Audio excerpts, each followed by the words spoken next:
아무래도 유튜브가 또 흐름이니까 저희도 약간 흐름을 따라가는 차원에서 첫 번째는 롯데 자이언츠입니다. NC 다이노스인데요. 롯데가 올 시즌을 시작하면서 조금 아직까지도 애매한 자리가 중견수 자리, 지난 몇 년간 고질적인 약점으로 지적되는 포수 자리거든요. 올 시즌에는 이제 구창모 선수가 포지션을 완주하는 게 저는 더 중요하다고 생각을 해요. 어느 정도 준수한 활약을 해준다면 작년보다 더 나은 선발진을 만들 수 있지 않을까라고 생각을 하고요. 안녕하세요. 야구공작소입니다. 드디어 기다리던 개막이 찾아왔습니다. 어느덧 날씨도 따뜻해지고 구단들이 스프링 캠프를 마치고 연습 경기와 시범 경기에 들어갔는데요. 기다리던 2021 시즌 과연 어떤 선수들이 활약을 펼칠지 기대하는 우리 팬분들을 위해서 저희가 각 구단 키플레이어를 선정해봤습니다. 과연 어떤 선수가 선정이 됐을지 함께 확인해보시죠. 저는 오늘 진행을 맡은 이지정이고요. 오늘 방송 함께해 주실 전희재 씨, 송동욱 씨, 이상평 씨 모셨습니다. 안녕하세요. 안녕하세요. 네, 오늘 이렇게 유튜브 촬영을 하는 건 처음이신데 소감이 어떤지 자기소개 한번 얘기해 주시겠어요? 지금 카메라를 앞에서 보고 촬영하는 건 거의 처음이라 가지고 지금 굉장히 떨립니다. 녹음은 여러 번 해봤는데 사실 녹음은 얼굴이 나오지 않잖아요. 근데 이렇게 얼굴이 나오는 거라다 보니까 굉장히 떨리네요. 자수를 하면서 얼굴이 팔릴 거라고는 생각을 못 했는데 이렇게 얼굴이 팔리게 됐네요. 근데 또 아무래도 유튜브가 또 흐름이니까 저희도 약간 흐름을 따라가는 차원에서 일단 한번 경험을 해보고자 한번 시도를 해보게 됐습니다. 저희가 팀을 조금 나눠서 진행을 할 텐데요. 첫 번째는 롯데 자이언츠입니다. 이제는 조금 가을 향기를 맡아볼 때도 된 팀인데요. 에드리안 샘슨 선수와 이별을 하고요. 앤더슨 프랑코 선수를 투수로 데려왔고요. 고효준 선수와 장원삼 선수를 비롯한 1, 2군을 오가던 선수들을 대거 정리한 바가 있습니다. 야구공작소 내에서 투표를 했던 결과는요. 한동희 선수가 33.3%의 득표율로 1위, 키플레이어 1위를 차지했고요. 세웅 선수와 프랑코 선수가 나란히 2위를 차지했습니다. 사실 저는 롯데 키플레이어는 앤더슨 프랑코 선수가 맞다고 생각을 해요.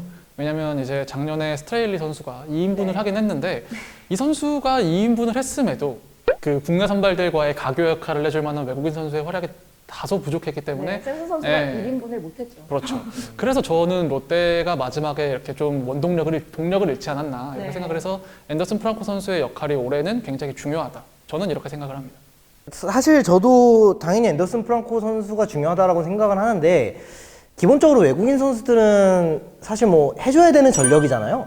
그렇다 보니까 이제 외국인 선수보다는 조금 다른 선수를 뽑아보는 게 어떨까 싶어서 안치홍 선수와 이제 포수 강태율 선수를 한번 뽑아봤거든요. 일단 한동희 선수가 눈을 떴다는 게 가장 중요한 거기는 한데 이거를 풀시즌 동안 유지해 줄 수 있을까? 전반기에 못하다가 후반기 이제 약간 폭발하는 그런 듯한 모습을 보여줬는데 이게 과연 한동희 선수가 알을 깨고 나온 걸지 아니면은 잠깐의 플루크에 불과했을지는 올 시즌 지켜봐야 될 것 같습니다. 그리고 이제 키플레이어로 뽑은 안치홍 선수인데요. 안치홍 선수가 사실 기아에서의 마지막 시즌부터 공인구가 바뀐 것에 직격탄을 맞은 선수입니다. 장타력이 어마어마하게 빠졌어요. 뭐 5할 때 장타율을 기록을 하다가 4할 때 초반까지 장타율이 내려왔거든요. 그래서 롯데 팬들은 FA 영입 후에 기대한 모습이 전혀 안 나와서 그쵸. 실망을 했었죠. 안치홍 선수가 이제 데려올 당시의 기대치를 좀 채워줘야 롯데가 이제 가을 야구에 도전할 수 있는 퍼즐이 되지 않을까 싶고 롯데가 올 시즌을 시작하면서 조금 아직까지도 애매한 자리가 급작스럽게 민병헌 선수가 빠진 중견수 자리, 계속해서 지난 몇 년간 고질적인 약점으로 지적되는 포수 자리거든요. 물론 포수 자리가 그 흔히 말하는 나나랜드 얘기를 할 시절보다는 많이 나아졌습니다만 아직도 좀 애매한 감이 없잖아 있어요. 그쵸. 예, 그쵸. 중견수 자리를 뭐 나승엽 선수가 들어간다는 얘기가 있는데 사실 나승엽 선수가 타격은 분명히 당장 프로에 갖다 놔도 어느 정도 할 거라고 생각을 합니다. 그러나 문제는 사실 외야가 불가능한 수준이 아니냐일 정도의 수비력을 현재 보여주고 있고 저 연습 경기 때 지금 몇 번이나 보여주고 있는 좀 아쉬운 장면들만 봐도 네네. 지금 당장 프로 레벨에서 좀 통할 수비는 아니라고 생각이 되죠. 네. 그렇죠. 실제로 타구 판단이 굉장히 많이 아쉽더라고요. 외야는 일단 타구 판단이 기본이 돼야 되고 그리고 이 선수가 가진 타격 능력이 아무리 아마추어에서 뛰어났다고 해도 결국 프로에 와서는 수비도 어느 정도 바탕이 돼야 되기 때문에 조금은 그 부분이 아쉽지 않나. 아마 정은 선수가 가장 먼저 중견수로 주전 기회를 받을 것 같은데 네, 실제로 시범 경기 첫 경기에도 정훈 선수가 중견수로 선발 출장을 했습니다. 타격이 정말 좋은데 정은 선수는 내야수 시절부터 항상 문제는 수비였어요. 중견수에서도 풀타임으로 중견수를 소화할 수 있을까라는 의문이 아직은 좀 듭니다. 물론 작년에 중견수로서 나름 나쁘지 않은 모습을 보여줬던 건 사실이지만 다시 이제 포수 얘기로 돌아와 보면은 일단 가장 경쟁에서 앞서 있는 선수는 김준태 선수 같습니다. 왜냐하면 작년 시즌에 사실 주전이 김준태 선수였다고 봐도 무방하잖아요. 다른 팀들 주전들과 비교해 봤을 때 많이 아쉬운 게 있는 건 사실이에요. 이제 순출률이 1할이 넘어가는데 그거만 가지고 수비에서의 그 특출남이 없기 때문에 또 정복은 선수는 뭐 타격이 좀 그렇죠. 지시환 선수는 분명히 타격이 굉장히 좋은 선수죠. 굉장히 좋은 선수지만 좀 언급하기 조심스러운 사건이 있었고 그래서 좀 구단과 코칭 스태프의 눈밖에 난 걸로 보여져요. 그래서 좀 기회를 받을 수 있을지 사실 좀 의문입니다. 그래서 나오는 선수가 이제 강태율 선수인데요. 강태율 선수는 공수 양면에서 평가가 상당히 좋습니다. 이 선수는 일단 장타력이 있다는 게 가장 큰 장점으로 평가를 받습니다. 그리고 캐칭 능력이 굉장히 좋다는 평가를 받고 있어요. 그 롯데의 배터리 코치가 이제 행크 콩거, 그러니까 이제 한국명 최현 씨인데 이분이 빅리그에 있을 때부터 캐칭 능력으로는 굉장히 명성이 자자하신 분이었단 말이에요. 이분에게도 현재 롯데 포수진 중에 캐칭 가장 좋다 하면서 인정을 받고 있는 존재이기 때문에 기대를 해봐도 좋을 것 같습니다. 당장 개막전에 뭐 주전으로 나선다라고는 장담을 못 하겠습니다만 어쨌든 간에 강태일 선수가 시즌 중반에라도 주전 찬스가 한 번은 갈 거예요. 그때 과연 얼마나 해줄 수 있을까? 기회를 잡을 수 있을까? 그게 이제 롯데의 키포인트가 될 것 같습니다.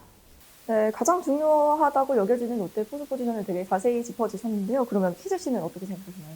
저는 이와는 반대로 좀 풀타임을 안 뛰어본 선수를 한번 뽑아봤습니다. 바로 롯데 이승환 선수인데요. 이승환 선수가 작년에 좀 불미스러운 그 사고로 인해서 타구에 머리를 맞았죠.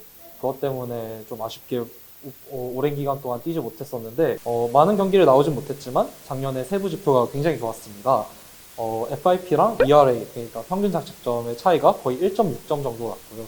그리고 9위는 토종 선발 중 거의 지금 탑급이라고 여겨질 만큼 장신에서 내리꽂는 직구와 그리고 서클 체인지업 이 조합이 굉장히 좋다고 알려져 있는데 이승환 선수가 이번 시즌에 풀타임을 뛰어주면 롯데가 굉장히 큰 힘을 받을 수 있지 않을까라고 생각이 듭니다. 이승환 선수나 박세웅 선수 그리고 서준원 선수 같은 롯데 연권 선발 투수들이 좀 잘해줘야 구승민 그리고 김원중으로 이어지는 그런 불펜들이 과부하가 안 걸릴 수 있기 때문에 이승원이나 뭐 다른 연권 선발들의 활약이 좀 더 필요해 보입니다. 네, 여기에다가 선발에 김진욱 선수까지 더해서 이렇게 선발 경쟁을 하다 보면 좋은 성적을 낼 수 있지 않을까 싶습니다. 혹시 김진욱 선수에 대해서 더 얘기하실 게 있을까요? 김진욱 선수가 이번에 100이닝 투구 제한이 걸려있는 상태에서 감독님께서 좀 많은 방면으로 쓰시겠다고 했는데 김진욱 선수가 일단 지금 롯데에 좌완 불펜이 아예 없기 때문에 굳이 선발 자원이 아니더라도 불펜에서 여러 활약을 할 수 있지 않을까라고 기대를 해볼 수 있을 것 같습니다. 작년에 이민호 선수처럼 뭐 이제 좀 텀이 길게 선발로 해준다든지 그런 식으로 다양한 활용 방안을 할 수 있을 것 같습니다. 네, 이렇게 신인 선수와 베테랑 선수가 잘 조화를 이뤄서 좋은 성적을 낼 수 있을지 한번 롯데자이언츠 지켜봐 주시면 좋을 것 같습니다. 네, 다음 구단은 NC 다이노스인데요. 작년에 우승을 하면서 집행검을 들어올렸던 강팀이죠. 이번 스토브리그에서 라이튼 선수와 작별을 하고 외국인 선수로 제프 파슨스 선수를 데려왔습니다. 그리고 이상호 선수와 윤영준 선수를 트레이드하고 나성범 선수가 메이저리그에 진출하지 않고 남게 되면서 전력에 큰 누수는 없는 NC 다이노스입니다. 야구 공작소 내부 키플레이어 조사에서는요, 구창모 선수가 무려 50%로 압도적인 1위를 차지했고요. 파슨스 선수가 15%, 그리고 알테어 선수, 송명기 선수, 나성범 선수가 10%의 득표율을 받았습니다.